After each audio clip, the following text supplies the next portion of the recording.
जैसा कि हमने पिछले एपिसोड में देखा था कि जिंग वापस अपनी टीम के पास आ गया था, जहां से वे दूसरी जगह पर लैंड स्टार ग्रास कलेक्ट करने गए थे।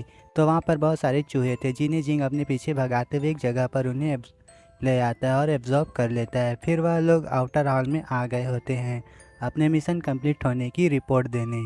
वहाँ पर एक पर्सन क्याओबिन जिंग को मर्डर के जुर्म में गिरफ्तार करने आ गया होता है। अब आगे अगर आपने यहाँ तक देख लिया है तो प्लीज़ चैनल को सब्सक्राइब जरूर से कर लीजिए। हम 1 के सब्सक्राइबर के बहुत करीब हैं, तो फ्रेंड्स कर लो सब्सक्राइब। तो एपिसोड को शुरू करते हैं।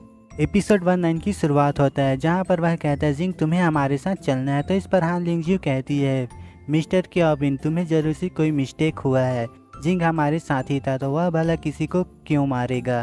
तो क्याओबिन कहता है क्या जिंग पूरे मिशन के दौरान तुम्हारे साथ ही था या नहीं। पर हान लिंगजियो कहती है उसने हमें मिशन के दौरान छोड़ दिया था, लेकिन वह बीस्ट को डिस्ट्रैक्ट और हंट करने के लिए छोड़ा था, फिर तुरंत वापस भी आ गया था। तो उसके पास इतना टाइम ही नहीं कि वह किसी को मार सके। इतना सुन के भी क्याओबिन को विश्वास नहीं होता और कहता है अगर उसने टीम को छोड़ दिया था तो उसने मर्डर भी किया होगा।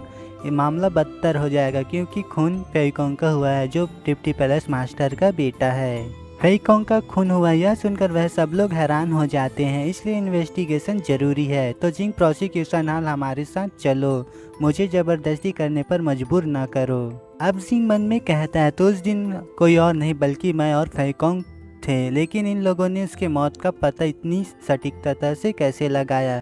शायद से टुलिन या यून टाओ हो सकते हैं जिन्होंने बताया हो।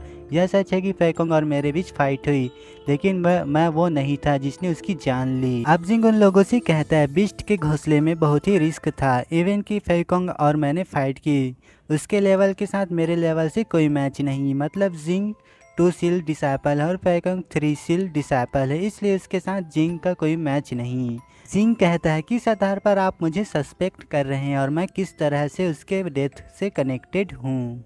इस पर क्याओबिन कहता है हम सभी को पता है कि तुम्हारे पास वह स्ट्रेंथ है जो तुम अपने क्लासमेट को सरपास करते हो। जिंग तुमसे बेहतर कोई नहीं जानता असली कल्प्रिट कौन है।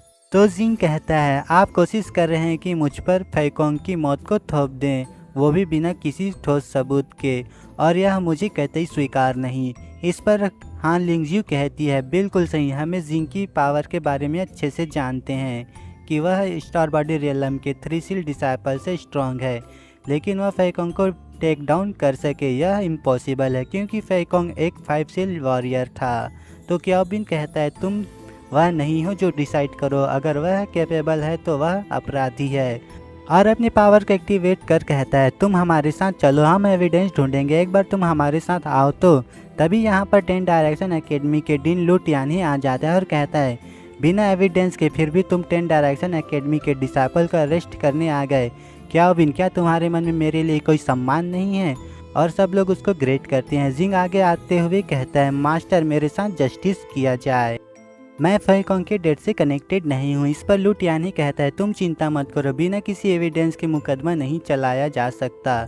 जब तक मैं तुम्हारे आसपास हूँ तब तक कोई तुम्हें फंसा नहीं सकता। यह सुनकर क्याओबिन कहता है मास्टर क्याओक्सिन ने मुझे स्पेशली ऑर्डर किया है जिंग को इस मामले में अरेस्ट करने के लिए, तो कृपया इसे हमारे लिए कठिन ना बनाएं। इस पर लू टियानी कहता है इवन कि मास्टर क्याओ जिसे चाहे उसे गिरफ्तार नहीं कर सकते, तो प्रोसिक्यूशन हॉल इतनी जल्दबाजी कैसे कर सकता है। अब क्याओबिन लू टियानी से सम्मानपूर्वक कहता है डीन लू फेइकोंग डिप्टी पैलेस मास्टर के बेटे हैं, उसके डेथ का मामला सीरियस है, कृपया हमारे साथ कॉपरेट कीजिए इन्वेस्टिगेशन में। इस पर लू टियानी कहता है क्योंकि यह एक सीरियस मैटर है तो तुम्हें इस मैटर को सीरियसली लेना चाहिए। मैं खुद जिंग को पैलेस मास्टर के पास ले जाऊंगा। पैलेस मास्टर पर्सनली उसके भाग्य का फैसला करेंगे। यदि तुम या मास्टर क्याओ को यह स्वीकार नहीं है तो बेझिझक पैलेस मास्टर से बात कर सकते हैं। इस पर क्याओबिन डर जाता है और कहता है लेकिन हमें उसे परेशान नहीं करना चाहिए इतनी छोटी सी बात के लिए। यह सुनकर मास्टर लू भड़कते हुए कहता है तुम्हें ये छोटी सी बात लगती है, अभी कुछ समय पहले तुमने ऐसा तो नहीं कहा था।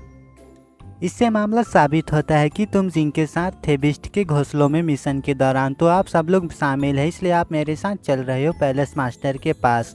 तो वह सब लोग लू टियानी के पीछे जाने लगते हैं। अब नेक्स्ट सीन में हम प्रोसिक्यूशन हॉल में मास्टर क्याओ और क्याओबिन को देखते हैं। क्याओबिन ने बता दिया था जो हुआ था। यह सुनकर मास्टर क्या बहुत ही गुस्सा होता है और कहता है उस बुढ़े को तो कर्ज दे देना चाहिए। क्या वह डिप्टी पैलेस मास्टर के खिलाफ खड़ा होना चाहता है?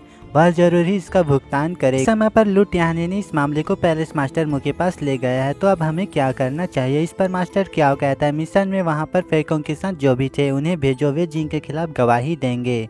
वैसे डिप्टी पैलेस मास्टर जियान की स्ट्रेंथ पैलेस मास्टर मुंह को सरपास कर चुका है। अगर पैलेस मास्टर मुंह अपना बेहतर जानता है तो वह ज्यादा कुछ नहीं करेगा। अब सीन चेंज होता है और हम पैलेस मास्टर मुंह जियाहो के हॉल को देखते हैं, जो जिंग से कहता है जिंग मैं तुमसे बस एक सवाल पूछूंगा, क्या तुमने फेकोंग को मार दिया?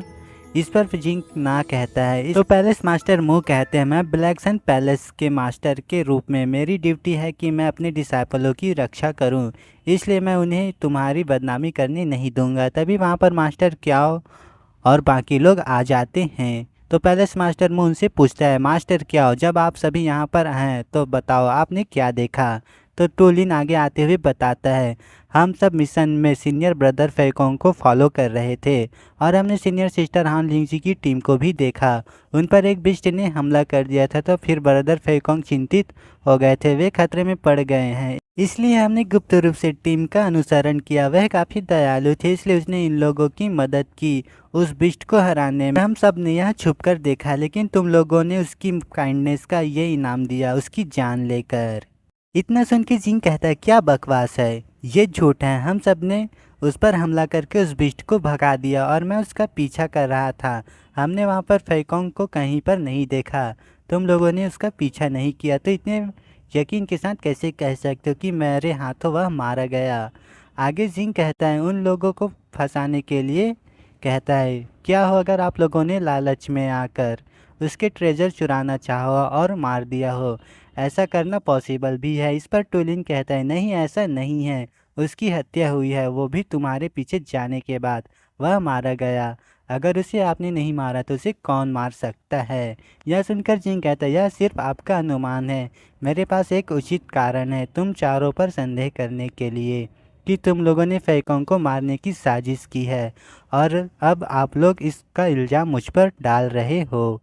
यह सुनकर टोलिन कहता है झूठ है, हम सब ब्रदर फेकोंग का रिस्पेक्ट करते हैं, तो हम उसे कभी चोट नहीं पहुंचा सकते। इस पर वह दूसरा पर्सन कहता है वास्तव में वो तो तुम लोगों को प्रोटेक्ट करने गया था, निश्चित ही उसके मर्डर में तुम लोग शामिल हो।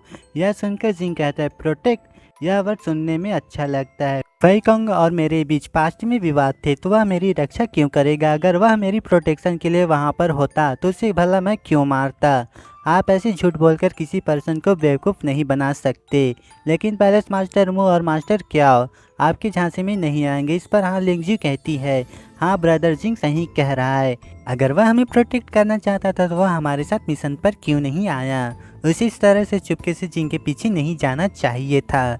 यह सुनकर पैलेस मास्टर मुंह गुस्से से कहता है आप लोगों ने मुझसे झूठ बोलने की कोशिश कर रहे हो, तुम लोगों का ये साहस। और इसी के साथ यह एपिसोड खत्म होता है। अगर आप लोगों को कुछ समझ नहीं आया हो तो सॉरी, मुझे भी ज़्यादा कुछ समझ नहीं आया था। बाय द वे एक्सप्लेनेशन अच्छा लगा हो तो चैनल को सब्सक्राइब कर लो। तो मिलते हैं नेक्स्ट एपिसोड में।